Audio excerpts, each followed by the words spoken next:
This is a Fox News alert. We are awaiting Donald Trump to land in Flint, Michigan and tour the area there, continuing his outreach to African-American voters. Flint, of course, where lead-tainted water became a major public health crisis. The GOP nominee's visit comes at a time when the Democratic Party is reportedly losing white voters. A new Pew poll showing 57% of all Democratic voters are white, down from 76% in 1992.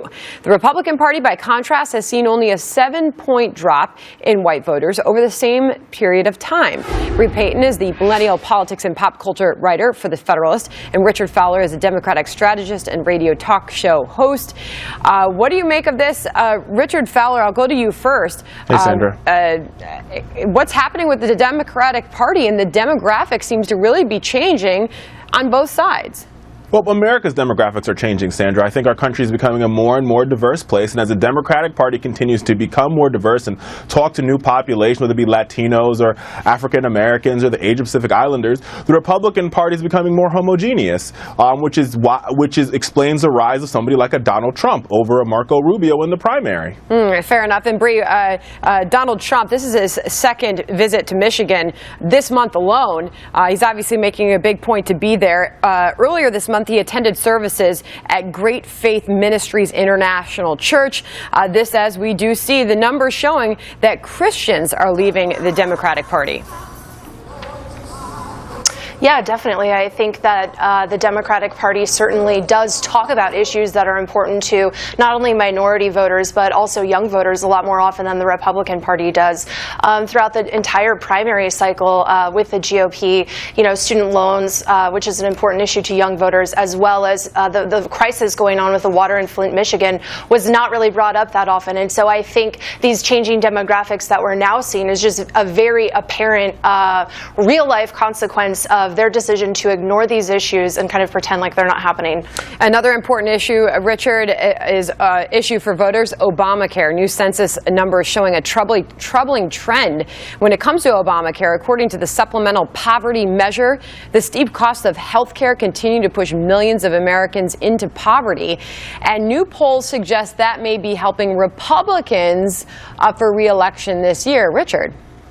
Let's unpack that just a little bit, Sandra. So the Kaiser Family Foundation also released a report a couple weeks ago indicating that more and more employers are providing full-time hours to folks so they can actually get health care insurance, which is a great thing. Right now, what we've got to deal with is the fact that insurance companies continue to raise premiums even though they know that it doesn't benefit the American people, which is why the Affordable Care Act was just one step in the right direction. And hopefully, if Democrats take control of the Senate and we win the White House, we'll have a chance to take the Affordable Care Act another step, right? Figuring out how we fix some of the problems, how we regulate insurance companies so they don't continue to charge Americans out the wazoo for premiums. Now, one thing I want to make on Donald Trump's visit to Flint, which I think is very important to note, is that, mind you, this is a man-made crisis created by government malfeasance, I would argue. It's an atrocity, right? And it took Donald Trump 2 years to finally show up in Flint, Michigan. The question that the people in Flint are asking is, why the hell did it take you so long, Donald? Why did it take you so long? Well, actually, they're not very welcome to him being there. The mayor is saying we're not up for a photo op.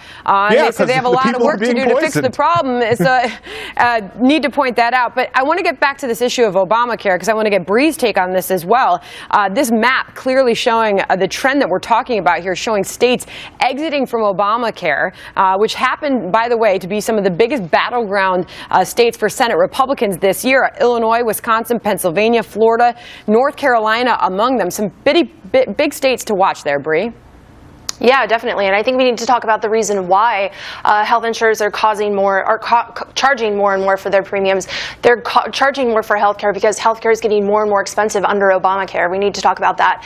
And also, the overall healthcare marketplace has become increasingly unstable since 2009 because of this. My dad, who owns a small manufacturing company, every single year when he has to renew the health insurance policy for his employees, the conversation with his insurance broker always goes like this. He always says, I'm not sure if I'm going to be able to stay in business next year, be able to offer health care premiums to you. Your employees may have to enter into the exchange, right? So this is one anecdotal story in an overall bleak picture for Americans, particularly in regards to health care. And I think certainly on Election Day in those states where this is becoming an issue, where insurers are pulling out of the marketplace and are pulling out and not offering health insurance to their customers, I think we definitely will see some backlash in the polls on Election Day. Well, I mean, but the backlash should really go to the insurers, right? At the end of the day, these insurers don't want to cover the American people. They just want to make profits. Clearly, it's an issue for both of you. It's an issue for a lot of voters. Good to get both of your takes on that